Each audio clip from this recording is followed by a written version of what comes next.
আমাদেরকে সময় দেওয়া হয় 2 মিনিট এবং রিকোয়েস্ট করে সময় নেওয়া হয় 1 মিনিট, এবং যখনই আবার সময় চাওয়া হয় তখন আমাদেরকে বলা হয় this is not Shahbag streets parliament.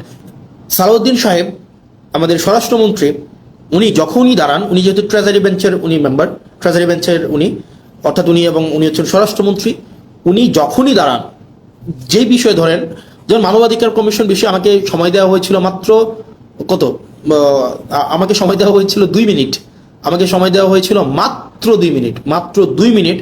আর এই বিষয়ে সালাউদ্দিন সাহেব 40 মিনিট কথা বলেছেন, 40 মিনিট। আমাদের সুপ্রিম কোর্টের সচিবালয়ের বিষয়ে আপনার 8 মিনিট কথা বলেছেন আপনার আক্তার ভাই, আসাদুজ্জামান সাহেব কথা বলেছেন অলমোস্ট 40 মিনিট।